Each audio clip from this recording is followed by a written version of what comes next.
혹시 이런 테스트 보신 적 있으신가요? 한번 해보실래요? 팔꿈치가 닿게 하면서 나가시는데? 나 코까지 나오는 것 같은데, 코까지? 뭐야 이게? 이거 어떻게 하는 건데? 잘못하셨어요. 어떻게 하는 거예요?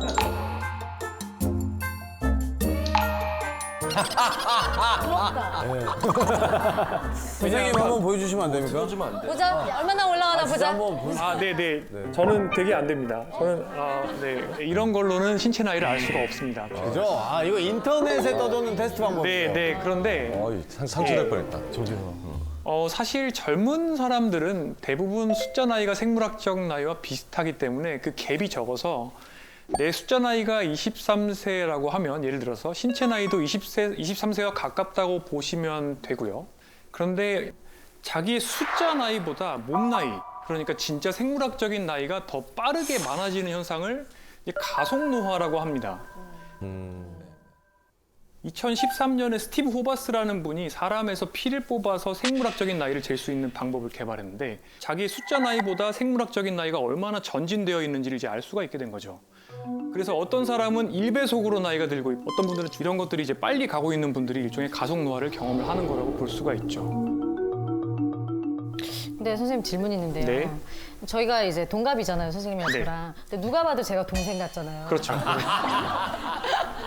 부럽습니다. 이게 동안이면 노화 속도가 좀 늦춰질 수 있을까요? 동안인 사람이 노화 속도가 향후 늦춰진다라는 증거는 없습니다만 동안인 사람은 그러니까 저속노화를 그동안 경험했을 가능성이 높아 보입니다. 하지만 얼굴의 노화 정도는 그 사람의 얼굴 윤곽이나 또 피부 관리 여러 가지가 이제 그 좌우가 될 수 있기 때문에 그거 하나만 가지고 그 사람의 생체 나이가 더 빠르다 느리다를 판단하기는 개인적인 수준에서는 어렵다고 볼 수 있습니다. 당뇨, 고혈압, 고지혈증, 관절염 이 병들이 아이, 청년, 중년, 노년 중 누가 걸리는 병이라고 생각하세요? 3, 40, 50대? 하긴 먹는 게 달라졌으니 네. 고지혈증 이런 건 중년에도 많이 생기는 것 같아요.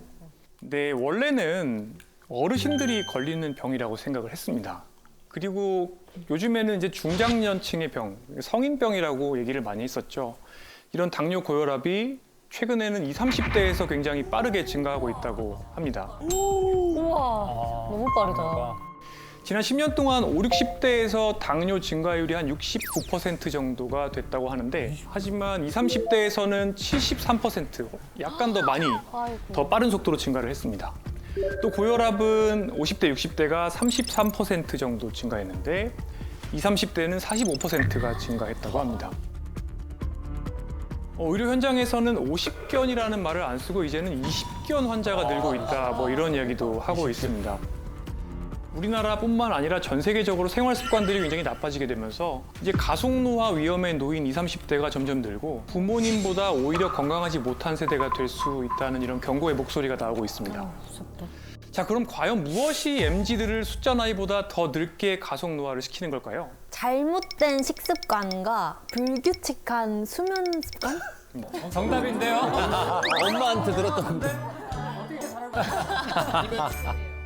전문가분들이 비슷한 말씀을 많이 하고 있습니다. 가속노화의 범인으로 뭐 마라탕, 탕후루 이런 굉장히 자극적이고 당분이 많이 들어있는 음식들 맛있는데. 마라탕으로. 이런 것들이 이제 만성 질환을 또 일으키고 노화 속도를 빠르게 만드는 거죠. 제가 이 자리에서 또 가속노화의 범인으로 한 가지 음식을 더 추가한다면 하이볼도 꼽을 수가 있습니다. 지금 열풍 아니에요? 너무 맛있는데? 완전 인기 열풍인데 지금. 하이볼과 마라탕과 탕후루의 공통점이 뭘까요? 달다? 자극적이다. 사람이 느낄 수 있는 여러 가지 맛들, 특히 하이볼 같은 경우는 단맛, 네. 그다음에 알코올이 입에만 닿아도 사실은 쾌감을 느끼거든요. 탄산이 몸에 들어오면 입천장에 닿으면 사람이 쾌감을 느끼게 돼 있습니다. 아, 시원하죠. 자극을 줄 수 있는 많은 것들을 더해 놓은 거예요. 마라탕이 정말 너무 맛있는 이유는 단맛과 짠맛과 매운맛 이런 여러 가지 자극들을 최대한 올려서 단맛을 매운맛으로 가리고 매운맛을 단맛으로 가리고 이런 다 들어있지. 거죠. 결론적으로 굉장히 중독성이 있고 음식 버전의 숏폼이라고 생각을 하시면 됩니다. 음식 버전의 쇼파. 네, 쇼폼은 결국에 탕후루 같은 거고요. 탕후루는 결국에 쇼폼 같은 거죠. 아휴. 자, 그럼 만약에 지금 MZ들이 지금부터 마라탕이나 탕후루, 하이볼을 다 끊고 네. 건강한 자세로 열심히 앉아서 일을 하면 갑자기. 가속 노화가 그대로 딱 멈추고 몸속에 있는 노화 시계가 갑자기 정상 속도로 움직이게 될까요? 그렇지 않을까요? 저는 사실은 마라탕으로 뒤에 숨어서 우리 MZ들을 가속 노화시키는 진짜 범인은 따로 있다고 생각합니다. 뭐예요? 스트레스? 네, 바로 지옥철과 꽉 막힌 도로 위에서 보내는 긴 출근 시간이 가속 노화의 한 가지 원인이라고 저는 생각하고 있습니다. 긴 출근 시간요? 네, 왜요? OECD 회원국들의 평균 출근 소요 시간이 28분입니다. 30분. 생각보다 짧네. 가깝네. 28분이 이게 왕복이에요. 엄청 가깝다 그럼. 네, 어머. 쾌적하네. 15분 도시라는 단어 들어보셨죠? 15분 도시? 집에서부터 15분 내에서 여러 가지가 다 해결이 돼야 되는 거예요. 많은 선진국들에서는 직주 근접의 개념을 통해서 15분 내에 출퇴근 시간을 확보하는 것을 목표로 하고 있죠. 그럼 여기 계신 분들 중에 15분 내에 출퇴근하시는 분이 계세요 혹시? 15분이 있다고? 좀 계신데요? 출퇴근이나 아니면 학교, 등교 네. 포함.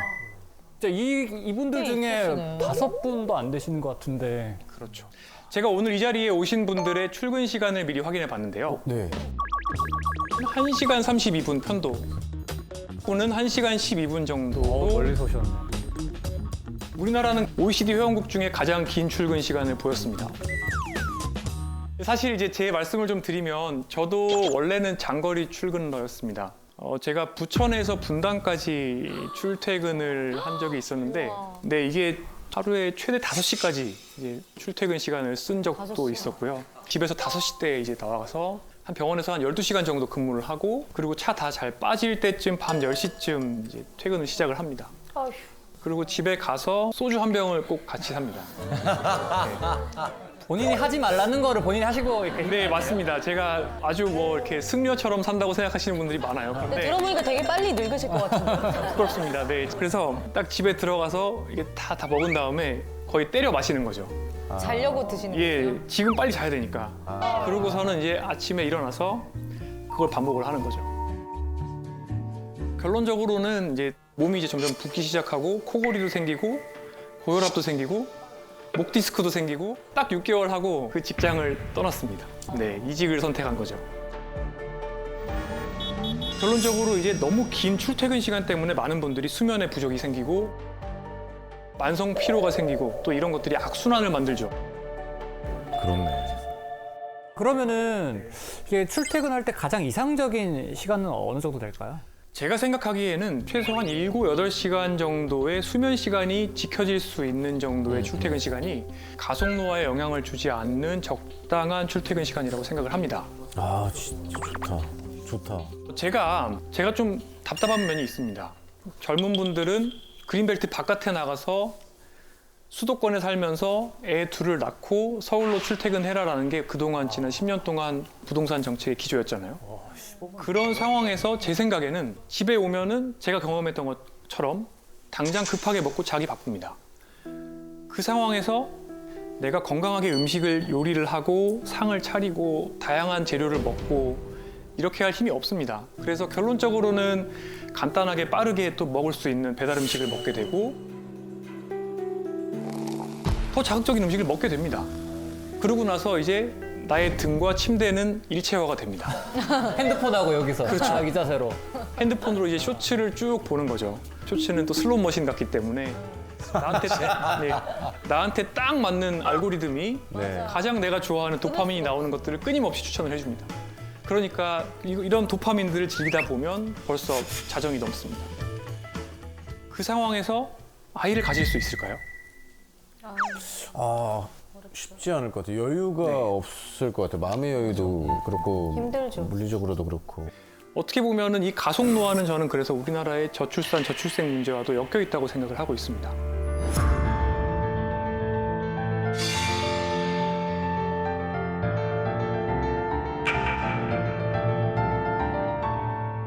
제가 지금 일하는 병원에 처음 왔을 때 그때 제가 도서관을 자주 갔습니다. 자기계발서네. 네, 저희 병원 도서관에 자기계발서가 굉장히 많았어요. 제가 좀 미워하는 책들입니다. 이 책에서는 우수한 부사장님의 사례가 나오는데 굉장히 모범적인 부사장님은 새벽 1시 정도까지는 술을 열심히 드시고요. 그리고 4시간 반 뒤인 5시 반에 본인의 집무실에 앉아서 그때부터 일을 시작해야 된다. 아 맞아. 저런 분들 많이 계세요 진짜. 네, 잠 안 자고? 네. 그 책에 나오는 구절 중에 이런 게 있습니다. 하루에 15시간을 몰입을 해야 된대요. 못하죠. 못하죠. 기본적으로 대부분의 몰입이 그렇게 긴 시간 동안 일어나는 게 아니고요. 나머지는 대부분 이제 가짜 노동이죠. 그죠? 그러니까 15시간 동안 모니터 앞에 앉아 있으면 김경일 교수님이 말씀하신 가짜 노동을 하는 거거든요. 그러면 어떻게 보면 우리나라는 굉장히 장시간 일하는 게 너무나 당연한 것처럼 되어 있는 분위기가 있는 거죠. 자, 그래서 결론적으로 말씀을 드리면 하루에 우리가 24시간이 있습니다. 그 24시간 중에 긴 출퇴근 시간이 있고요. 또 과도한 업무 시간. OECD에서 우리나라가 가장 일 많이 하는 나라로 손에 꼽힙니다. 저는 이 시간들을 제외하고 나를 위해서 쓸 수 있는 남은 시간을 가처분 시간이라고 불러요. 어떻게 보면 일하는 데 쓰고 필수적으로 쓰는 거 말고 나를 위해 쓸 수 있는 시간인 거죠.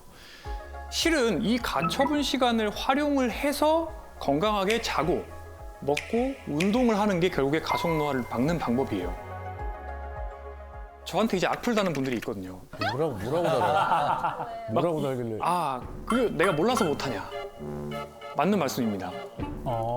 맞아. 네, 정말 맞는 말씀이죠. 몰라서 못하시는 게 아니라 현실적으로 일단은 가처분 시간이 부족하고 동시에 이 가처분 시간을 활용하는 방법도 왜곡되어 있는 경우가 많아요. 어떻게 보면 절대적인 가처분 시간이 부족한 상황에서 더 열심히 살아야 된다는 또 N잡을 하기도 하고요. 나를 돌볼 시간에 뭘 또 공부하기도 하시고 이렇게 자신을 스스로 학대하는데 아까운 가처분 시간을 낭비하는 분들도 많아요. 이렇게 하다 보면 진짜로 남는 진짜배기 가처분 시간이 너무 짧죠. 이 스트레스를 빠르게 풀기 위해서 결국에 우리한테 도파민을 주는 담배, 술, 숏폼 이런 것들을 찾고 결론적으로는 자극에 쩔여진 뇌를 가지게 됩니다. 이런 생활 습관에 이제 익숙해져 버린 사람들한테 건강하게 운동으로 스트레스를 풀어라. 렌틸콩밥 드세요. 뭐 이렇게 얘기를 하면 그 자체가 스트레스입니다. 그렇죠. 이제 너나 먹어라. 이런 걸 먹느니 스트레스가 더 받는다. 결론적으로는 이제 건강한 생활 습관이 노제 민생이라고 많은 분들이 생각을 하는 거예요. 그러다 보니까 점점 더 자극성이 높아지게 되는 삶을 살게 되고 그 결과로 이제 MZ세대 가속노화의 범인이 마라탕우르가 된 거죠. 어떻게 보면 마라탕우르라는 건 어떻게 보면 표면에 드러나 있는 현상에 불과하고 뭐든지 빨리 더 많이를 외치는 이 가속사회죠. 우리 사회는 정말 가속사회라고 볼 수가 있는데 이 가속사회 속에서 우리 모두가 내 숫자 나이보다 더 빨리 늙는 그 가속노화를 경험할 수 있다는 것을 사실 이해를 하셔야 되고 압력솥 같은 우리 사회의 시스템 전체가 바뀌어야 된다는 거를 이 자리에서 다시 한번 말씀을 드리고 싶습니다. 자, 이 테스트를 함께 해보시면 좋을 것 같습니다. 테스트 좋아요. 5점 만점이고요. 1번, 나는 일주일에 3번 이상 땀이 날 때까지 30분 이상 운동한다. 요즘 못해. 나는 매일 채소나 과일, 통곡물을 먹는다. 이건 0.5점입니다. 당분이 들어있는 음료를 일상생활에서 마시지 않는다. 나는 일주일에 15잔 이하의 술을 섭취한다. 매주. 한 18잔 정도 되는데 이거 그럼 넘는 거죠. 아깝다. 나는 한 번도 담배를 피운 적이 없다. 나는 현재 정상 체중이다. 1점. 단순화해서 오늘 보여드리는 거고요. 대략 5점 만점에서 여성분은 1점 깎일 때마다 2.8년 정도, 남성분들은 1점 줄 때마다 2.4점 정도 수명을 깎아 드신다고 보시면 됩니다.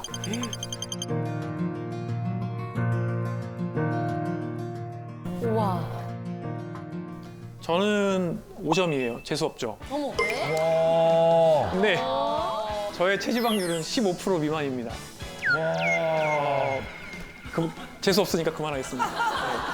그래서 제가 앞서 말씀드렸던 가속노화의 악순환이죠. 저도 경험했던 겁니다.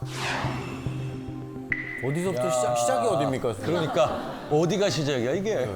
제가 노란색으로 표시한 것들은 사람과 동물에서 노화 속도를 빠르게 만들 수 있다고 어느 정도 알려진 것들이고요. 여기 계신 분들의 몸속에 노화의 시계가 가고 있는데 자기계발서에서 4시간 반만 자고 열심히 일하라고 그랬잖아요. 4시간 반을 자게 되면 스트레스 호르몬이 엄청나게 많은 양이 분비가 되게 되고 그러게 되면 뇌 기능이 떨어지고요. 전두엽 기능이 떨어져서 판단력이 떨어집니다. 더 맛있는 게 땡기게 되고 술도 땡기게 됩니다. 쇼폼도 땡기게 되고요. 그리고 쾌락이 당기게 되니까 음주와 흡연을 할 가능성이 높아지게 되고요. 이 모든 것들이 결국에 나를 더 몰아붙이면 또 잠을 더 주지게 됩니다. 여기까지는 이제 뇌 쪽이에요.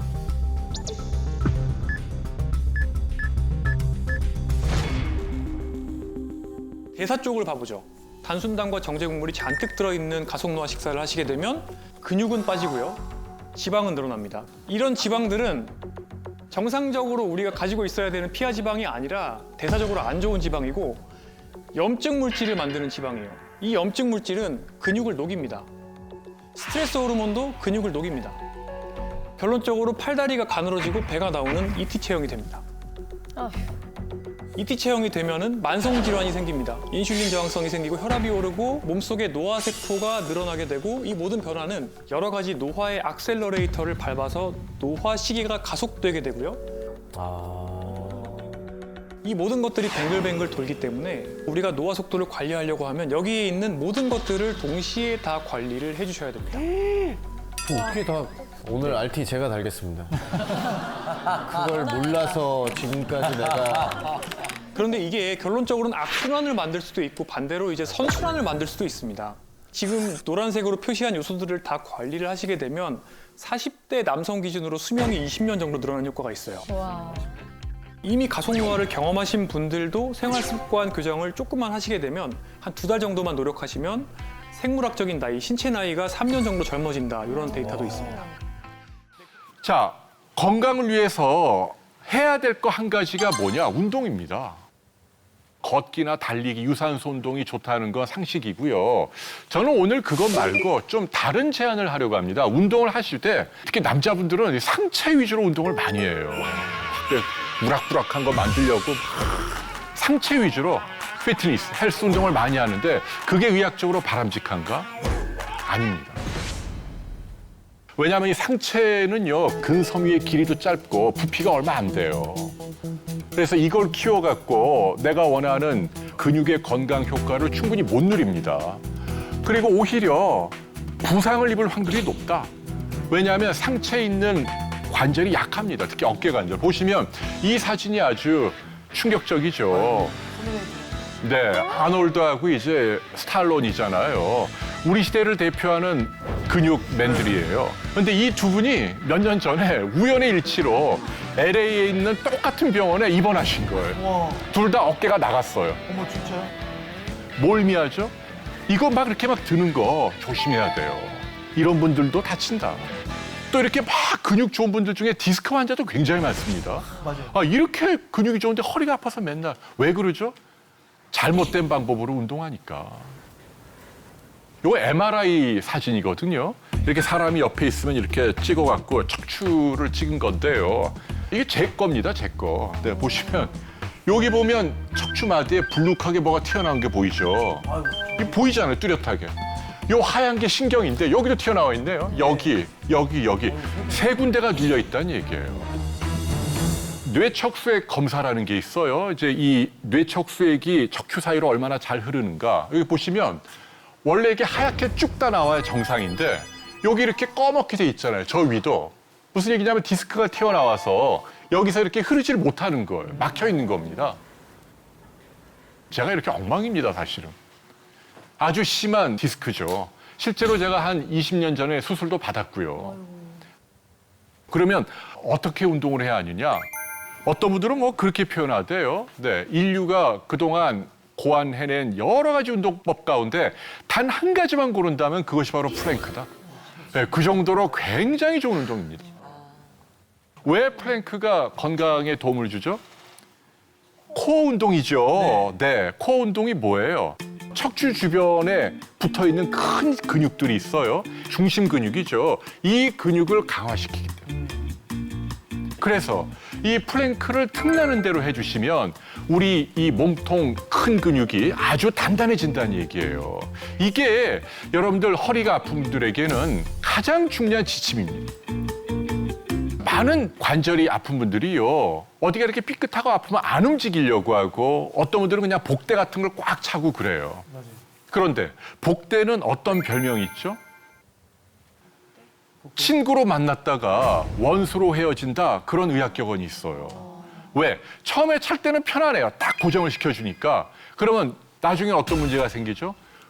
근육 운동을 못하니까 근육이 점점 약해지는 거예요. 깁스를 풀면 근육이 삐쩍 말라있는 것처럼 이 코어 근육이 망가지는 거예요. 그래서 딱 풀면 그때 옛날보다 훨씬 더 아픈 거예요. 그래서 제가 이 플랭크를 늘 했거든요. 틈나는데 처음에 할 때는 30초가 힘들더라고요.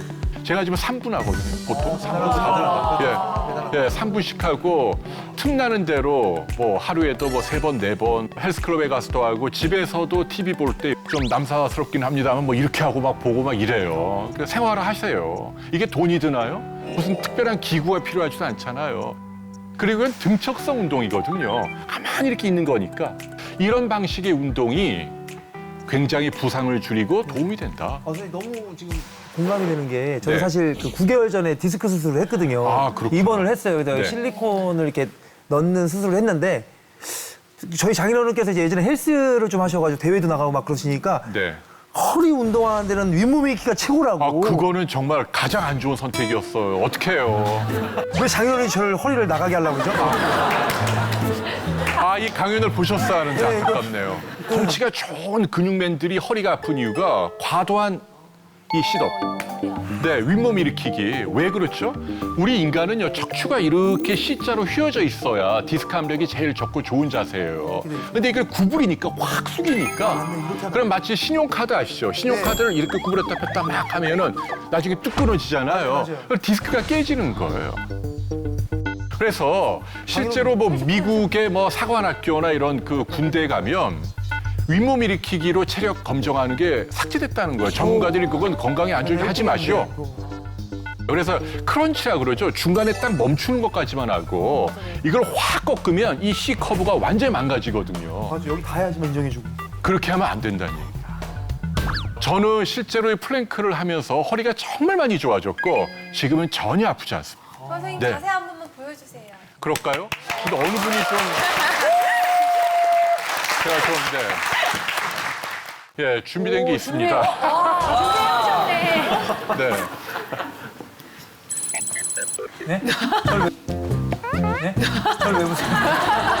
한번 예. 예, 그럼 전 나오면 배우세요 이번 기회에 우리 권 교수님. 잘못된 운동으로 좀 허리가 나갔었는데 이렇게 해서 이렇게인가요? 네, 아주 좋아요. 네, 아주 좋습니다. 이렇게 하면 돼요. 예, 이거를 이렇게 너무 높이지만 않고 이렇게, 예, 그렇게 하면 안 되고 돼. 이게 중요한 건 코어 머슬이 여기잖아요. 여기에 힘이 빡 들어가야 돼요. 그러려면 어떻게 해야 되죠?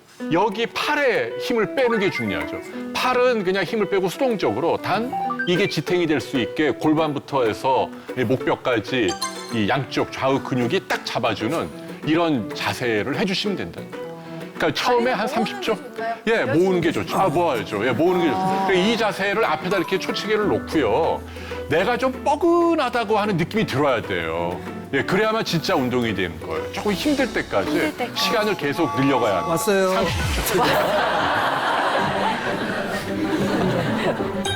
그리고 또 한 가지 제가 말씀드리고 싶은 게 현재 허리가 아픈 분이라면 이렇게 바로 플랭크 운동을 하기보다 맥켄지 운동이라는 게 하나 있어요. 맥켄지라는 이제 뉴질랜드의 물리치료사가 만든 방법인데 지금 많은 척추 전문가들이 이 방법을 자주 하세요라고 추천을 합니다. 쉽게 얘기하면 허리를 뒤로 젖히는 거. 예. 반대로. 네. 그런 자세를 취하는 게 우리 디스크 내부의 압력을 줄여준다. 구부리면 압력이 올라가서 터져요. 뒤로 젖히는 동작을 자주 해주는 게 좋다는 얘기입니다. 서서 하늘을 자주 보라는 얘기를 또 들었거든요. 네, 맞는 얘기예요. 서서 그냥 하늘을 보는 정도로만 이렇게 넘어가면 될까요? 네, 그렇습니다. 그래서 이제 제가 간단히 소개를 해드리면 크게 4단계인데요. 이거 어렵지 않습니다. 이걸 이렇게 엎드려 눕는 거예요. 그냥 이렇게. 이렇게 하고 이게 1단계고요. 이렇게 그냥 편안히 있고요. 2단계는 이제 이렇게 해주면 되죠. 그죠? 그 다음에 3단계는 이제 이렇게 허리가 점점 꺾이죠. 네. 그 다음에 이제 4단계는 이제 뭐 아, 이렇게 쭉? 아, 이거 쓰는 거죠. 그렇게 해서 이런 자세로 여러분이 이렇게 되게 요염하시다. 네? 요염하셔가지고 예. 아, 요염한가요? 네. 그래서 이런 그 맥켄지 동작을 곁들여서 하시게 되면 근육이 단단해지면서 여러분 허리를 보호한다는 얘기예요. 그래서 코어 운동이죠. 플랭크와 맥켄지 여러분 꼭 기억하시고 틈날 때마다 하십시오라는 말씀을 드립니다. 그리고 또 한 가지 운동 제가 추천하는 게 스쿼트 운동이에요. 이거 왜 하는 거죠? 힙업 미용적인 목적으로 또 있지만 어떤 근육이죠? 하체. 허벅지 하체 근육이에요. 하체 근육이 왜 중요하죠? 몸 중에 제일 큰 근육이라서. 정확하네. 예. 근섬유, 근 단위로 볼 때 상체 근육 다 합친 것보다 더 많다. 거기다 엉덩이도 있고 종아리도 있으니까. 맞아. 그러니까 하체 근육이 굉장히 중요한데 학자들이 연구를 해보면 다리가 굵은 사람들이 성인병에 안 걸리고 오래 산다는 얘기예요. 그러니까 왜 그럴까 연구를 했더니 여러분의 이 오른쪽 왼쪽 허벅지 근육이 어떤 역할을 해요? 두 가지 역할을 합니다. 첫째, 우리 인체의 당분을 저장하는 창고 역할을 한다. 옛날에 우리가 생물 시간에 뭐라고 배웠죠? 쓰고 남은 탄수화물은 간에서 글리코겐으로 저장한다. 요즘 연구해 보니까 간에서 저장하는 것보다 두세 배나 많은 양의 포도당을 이 오른쪽 왼쪽 이 허벅지 근육 안에 다 쌓아둔다. 그랬다가 나중에 여러분에게 에너지가 필요할 때, 여러분이 막 공부하거나 달리기 할 때 이 보관했던 다량의 포도당을 몇 시간이고 안정적으로 공급을 한다. 그 얘기입니다. 그 사람을 지치지 않게 한다. 의학적으로 가장 중요한 이유가 이 허벅지 근육의 볼륨, 부피입니다. 운동을 통해서 이 하체 근육의 부피가 크면 그 안에 많은 양의 포도당을 담아두니까 여러분이 어떤 일을 할 때 몇 시간이고 안정적으로 공급을 한다. 그래서 지치지 않기 위해서 다리 근육을 키우세요. 더 중요한 또 하나의 이유가 있습니다. 하체 근육은요, 우리 몸의 쓰레기를 태우는 소각장 역할도 여기서 태웁니다. 여러분이 음식을 드시고 남긴 잉여 칼로리, 그걸 그대로 내버려두면 어떻게 돼요? 혈관 안에 기름으로 막 쌓이고 뱃살 나오고 성인병 생기잖아요. 이걸 어디에서 태워요? 허벅지 안에서. 운동하지 않고 잠을 잘 때도 이 허벅지 큰 근육 안에서 잉여 칼로리를 계속 태운다. 뭘 의미하죠? 다리의 근육이 발달한 분들은 혈관이 어때요? 맑고 깨끗하다. 찌꺼기가 남지 않는다. 그래서 성인병에 걸리지 않고 오래 산다라는 얘기입니다. 그래서 여러분들은 다리 근육을 키우는 운동을 많이 해야 돼요. 그 중에 하나로 소개하는 것이 뭐라고요? 스쿼트예요. 네, 아시죠? 이거 틈나는 대로 하시라는 얘기예요. 이것도 아마 처음에 1분 하기 쉽지 않아요. 근데 점점 이렇게 하다 보면 2분, 3분 늘어난다는 얘기예요. 저희가 학교 다닐 때 선생님한테 혼날 때 그 자세 많이 투명하죠, 투명하죠. 했었잖아요. 아마 이런 이유 때문에 시키지 않았나. 와, 아니 그건 선생님이 그냥 시켰어요. 여러분들 좀 오래 전 사진이에요. 이분 혹시 아세요? 혹시 아니에요? 아닙니다. 네, 한 30년 됐지요. 제가 고등학교 때 얘기니까. 네, 일본의 미야자와 리에. 미야자리. 아, 그때 좀 많이 노신 분이네. 네, 이거 어떻게 아시죠? 네? 이분이 그 누드 모델로 나와서 막 착받침 보고 막 그랬던 분인데. 아, 연세가 어떻게 되세요, 우리 기수 씨가? 연세가 어떻게 되세요? 제가 40대 초반입니다. 40대 초반인데 어떻게 아시죠? 제가 왜 알죠? 아무튼 그 당시 일본을 대표하던 토 모델이에요. 근데 이분이 누구와 결혼한다고 발표해서 화제가 되죠? 이 오른쪽에 스모 챔피언. 일본이 발칵 뒤집힌 거예요. 왜냐하면 이렇게 작고 갸냘픈 여성이 결혼한다는 게 너무 안 어울리니까 막 깔려 죽겠다 뭐 이런 얘기도 했잖아요. 근데 한간에 어떤 오해가 있었냐면 아, 이 여성이 돈 때문에 결혼하는 거다. 왜냐하면 스모 챔피언은 엄청나게 돈을 많이 버니까. 그런데 그들은 어떻죠? 배가 많이 나오잖아요. 이렇게 밀어내야 되니까. 배를 일부러 키우잖아요. 네. 극심한 복부 비만이 있으니까 제명에 못 살고 빨리 죽는다. 그래서 그런 걸 노린 것 아니냐. 좀 말도 안 되는 얘기지만 아무튼 그런 오해가 있었는데 스모 선수들이 우리가 생각했던 것보다 빨리 죽지 않는다. 연구를 해보니까. 그들은 엄청난 복부 비만인데 그들이 이렇게 오래 버티는 이유는 뭐예요? 이거 보세요. 이 허벅지. 어마어마하잖아요. 코끼리 다리죠. 이게 비결이란 얘기예요. 배가 이렇게 나와도 이들이 건강할 수 있는 이유는 하체 근육이 받쳐주기 때문이다. 그래서 아주 유명한 의학 격언 가운데 이런 게 있어요. 인간은 한평생 상체와 하체가 싸우는 거다. 여러분이 건강하고 오래 살려면 여러분의 다리가 허리를 이겨야 한다. 이걸 기억하십시오. 다리는 굵고 허리는 가늘게. 이게 가장 바람직한 거예요. 근데 이게 상대적인 개념입니다. 운동을 해도 다리가 가는 분이 있단 말이에요. 괜찮아요. 허리가 날씬하면 된다. 자, 반대로 배가 좀 나와도 돼요. 다리가 굵으면 된다. 이해가 되시죠? 그래서 양쪽 비율이 중요하다. 제가 줄자를 그래서 하나 준비했거든요. 어떻게 재냐면요. 허리 둘레 재시고 그다음에 허벅지 제일 굵은 둘레 재시고 그다음에 종아리 제일 굵은 둘레 재시고 그래서 종아리하고 허벅지를 합친 길이가 나의 허리 둘레보다 많이 나갈수록 좋은 거예요. 이게 만약 거꾸로 돼 있다. 둘을 합친 게 허리 둘레보다 작게 나간다. 아, 이건 비정상이죠. 그러네. 한번 재보세요. 허리 둘레는 알고 계시죠?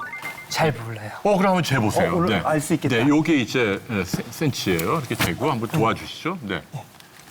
가장 손쉽게 내 건강을 객관적으로 알 수 있는 방법입니다. 근데 배에 힘을 막 주시네. 네. 운동을 좀 네. 몸이 좋은 체질이라. 아, 그래요? 네. 이거 어떻게 하지? 네, 재보세요. 한번 재주세요. 네, 내가 재보세요. 재줄까? 네, 이렇게. 어우, 야, 뭐 왕자가 있네.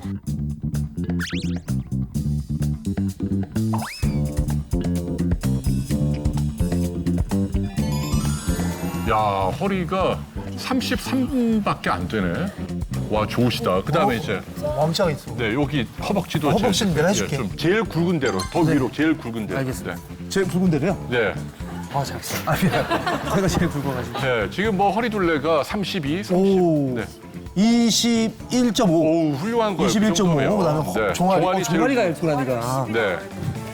오, 건강하다, 건강해. 네. 14. 그러니까 22에 14면은 36이잖아요. 그러니까 3cm 더 하체가 좋은 거예요. 근데 이렇게 나와야 한다니. 그래서 여러분들이 앞으로 운동을 하실 때는 달리기, 뛰기, 유산소 운동 중요하지만 근육을 키워야 한다. 코어 머슬 그리고 하체, 허벅지 근육을 키우세요. 자, 마지막으로 간단한 테스트를 한번 해볼게요. 여러분들이 손가락으로 여기 허벅지 살갗을 이렇게 한번 집어보세요. 여기를 살짝. 어때요? 얇아요? 두꺼워요? 두꺼워요. 솔직히 얘기해보세요. 얇으세요? 두꺼우세요?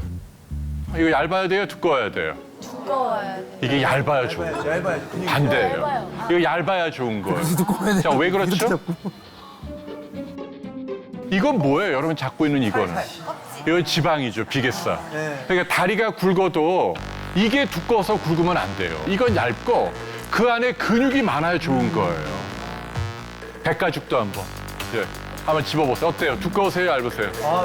네? 뿌리는 두껍고 앞에는 괜찮아요. 네, 대체로 두꺼운 편인가요? 얇은 편인가요? 어느 쪽이 좋죠? 두꺼워야 돼요? 얇아야 돼요? 얇아요. 여러분, 백가죽은 죄송하지만 차라리 두꺼운 게 좋다. 우리 상식하고 반대예요. 자, 왜 그렇죠? 자, 의사들이 몸에 나쁘다고 말하는 복부 비만, 본질이 뭐예요? 뭐가 몸에 나쁜 거죠? 무슨 지방이 나쁜 거예요? 그렇죠. 내장 지방이 나쁜 거예요. 지금 여러분이 잡고 있는 백가죽은 뭐죠, 이거? 지방. 이건 피하 지방. 네, 이거 그냥 보기 흉한 거예요. 내 건강하고 아무 상관이 없어요. 이렇게 두꺼워도 괜찮아요. 그러니까 몸에 나쁜 건 이게 아니고 그 안에 내장 사이에 막 덕지덕지 붙어있는 이게 나쁜 거. 이해가 되시죠? 허리 둘레가 똑같은 두 사람이 서 있다. 그러면 차라리 백가죽이 두꺼운 분이 더 좋다. 왜? 상대적으로 내장 안의 기름량은 적은 거니까. 그래서 요건 얇아야 되고요. 요건 차라리 두꺼운 게 좋다.